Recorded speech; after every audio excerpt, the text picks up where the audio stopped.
one, son. Did you really? Yes, sir, I did. Definitely a good sign. I think we're right here in the bedroom.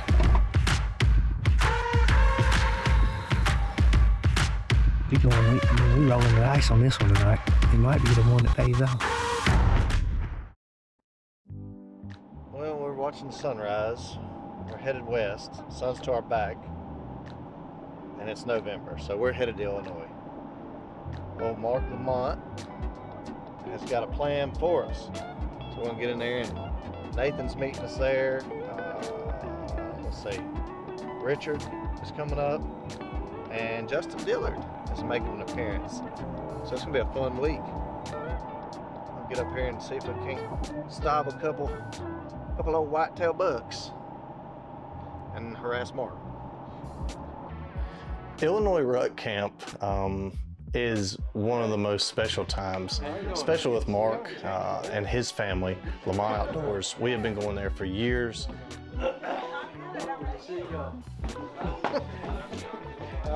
And what I love about Mark is he'll pretty much give us a farm, tell us where our area is, and then we are able to go in there and kind of figure out these deer and make our moves. So we're hanging a lot of stands, we're making moves, we're in there watching deer and reacting to that. So that's really cool. In there somewhere. That work? Yeah. Yes. I'm okay. Richard is finishing up in Missouri. He's at Spikes and Spurs, finishing his hunt up there. Justin's coming in, but we are not waiting on those guys because we're gonna go get in the tree. Time is of the essence in November, especially in Illinois, and it's the rut. Sorry, boys, we're going to the woods. All right, it is official. We are hunting the Illinois rut. We came in here and just hung a couple sets, and it's about to go down. Unfortunately, our weather, the temperature is going up, but that's about our story here. But either way, we're in Illinois, early November. What else can you ask for? We are headed to the woods in Illinois. Rut should be on. The only problem is we should be in short sleeves. So we're headed to the spot called the Helm, down here in a little pocket. The river wraps all the way around it. So, the land of the giants.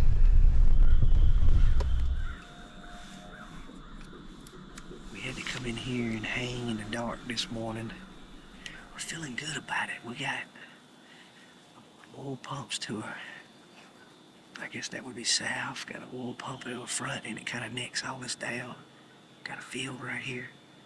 We had like 3 pinch points right here. We got cool weather this morning, 40s. Clear skies. We in the land of giants, so sooner or later, something's gonna come through here.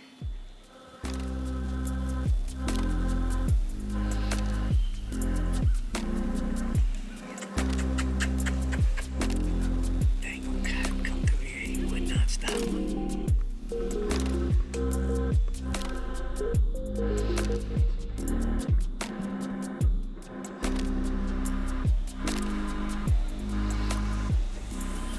Well, Richard's on a pretty good spot, but if you know him, just seeing a couple deer is not gonna keep him satisfied. He's gonna get down and look for sign until he feels like he's hunting the right deer. Definitely got some good activity right now. Me, on the other hand, my morning was pretty slow. But luckily, my main man, Philip, gave me a little insider tip, and we're gonna dip in here and check this place out.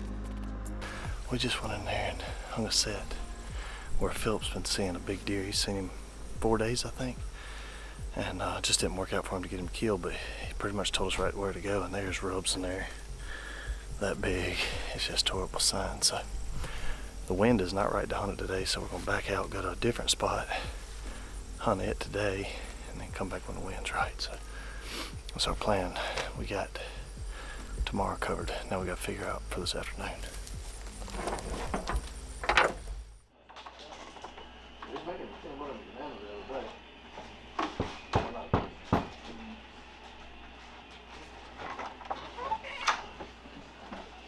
drinking. It feels like somebody's holding it.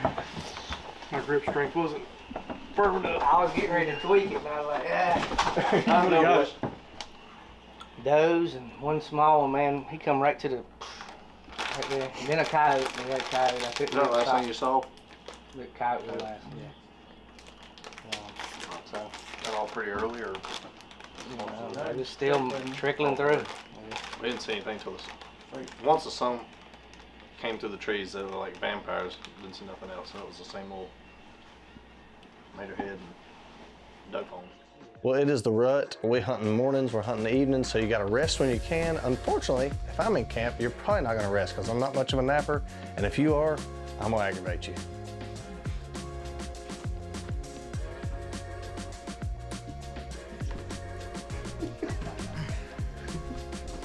Hey, it ain't deer camp if you can't mess with somebody while they're trying to get a little midday nap. You ready? No, I said, bro, you're good. Yeah, I wasn't calling you back there. We're gonna shoot, just make sure everything's still sighted in. It's been a rough road. 45. Where'd you hit? I don't know. What did you? I think you got hurt.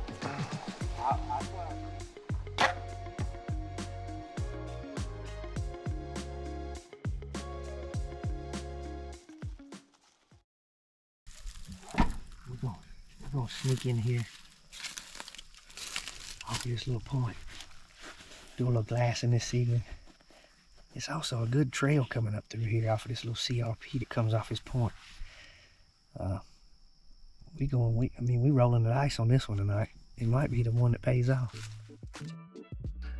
All right, so I gotta set this situation up for you guys. Richard is off running around trying to find that little magic spot. I've got my plan dialed in. I'm taking the decoy in. Little did I know, Richard was on the other side of this giant field, and he is glassing. He thinks he's in a great observation stand, and he sees a buck walking right beside my truck. I mean, he said it was just a big-bodied deer. He didn't know that just over the crest of that hill was me and Clay walking into our stand. We had the buck over our shoulder. So he's glassing me taking the decoy into the stand. We're getting set up, and we're about to go in here and kill this deer while this goober's over here just, I don't know, truck watching. All right, we are set up officially. Got the decoy out in front of us, and we're in an open strip of timber in between two thick patches. We have slipped into his bedroom, and what Philip was telling me, there's a ton of deer in and out of here, so I'm kind of nervous, to be completely honest with you, about the decoy, because it can work for you or against you. Just all depends on what the first deer in is. Taking the information that Philip had given me about every time he would rattle, the buck would come out of that brush pile and come out to see what was going on. Obviously, that was his territory. Seeing the signs in there, the rubs and stuff, the buck would come out and look to fight, but not see anything. That's what made me think, let's take the decoy in there, give him something to look at. Where that decoy was positive, it brought him by. Where it was negative, is he got hung up and I couldn't get a shot for 2.5 minutes at full draw.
Dear Lord, let him go down. Holy cow.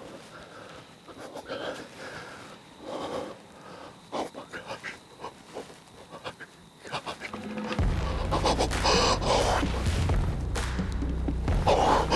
Holy crap.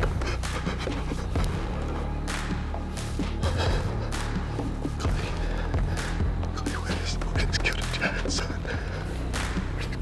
A giant. Oh, thank you, God. That was the hardest I've ever had to hold. I held that bow. My arms were freaking screaming. Holy cow. Oh, I had to let down on him. Call my binocular strap. He looked up. Thank God for the decoy because that kept his attention on him. Oh, that's a daggone giant, son. Holy cow. We're waiting on Matt and Mark and Richard, and they're gonna pull up here and really just want some dragging help. Stuck this decoy out right here on the edge of the road, my buck decoy, so I want to see how they react to that when they pull up.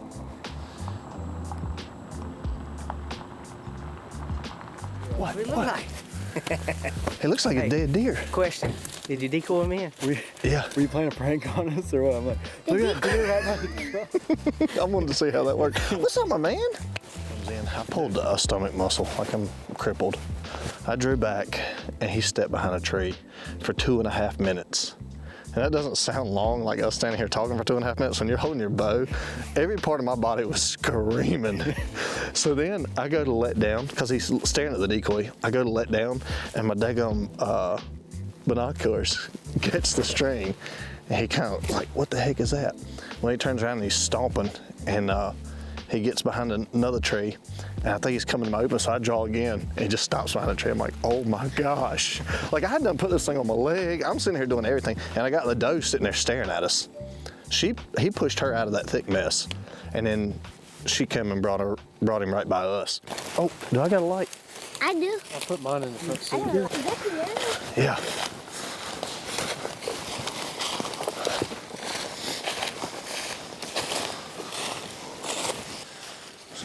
Yeah, buddy. What way do you? Will, Yeah. look right there. Ooh. Let's go look at him.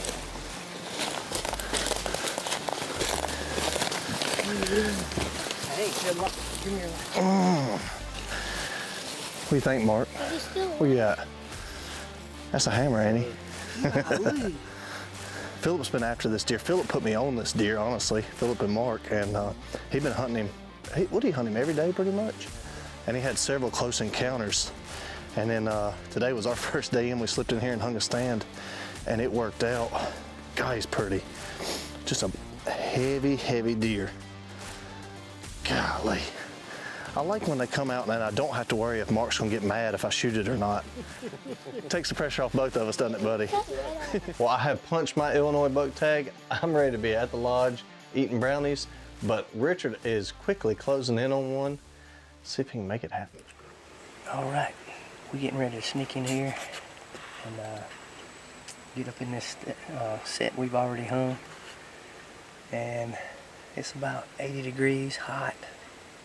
A little breeze blowing, but the wind is good. We're in the right spot. We're in Illinois. What else can we ask for? Let's go get it.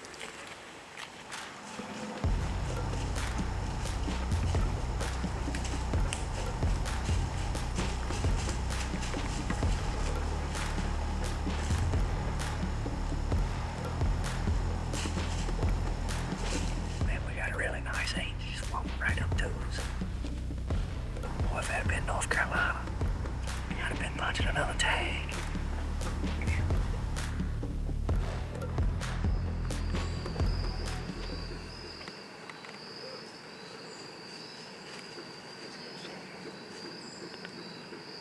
Man, he looks good.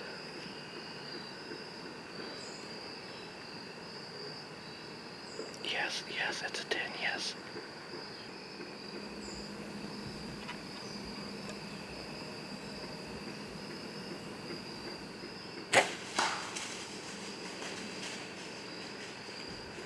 Getting him.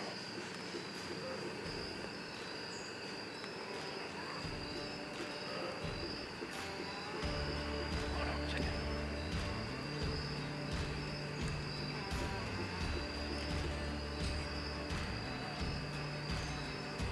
Unfortunately, Richard did not get his hands on this deer. You can control the shot. You can't really control what the deer's going to do between the shot and the time the arrow gets there.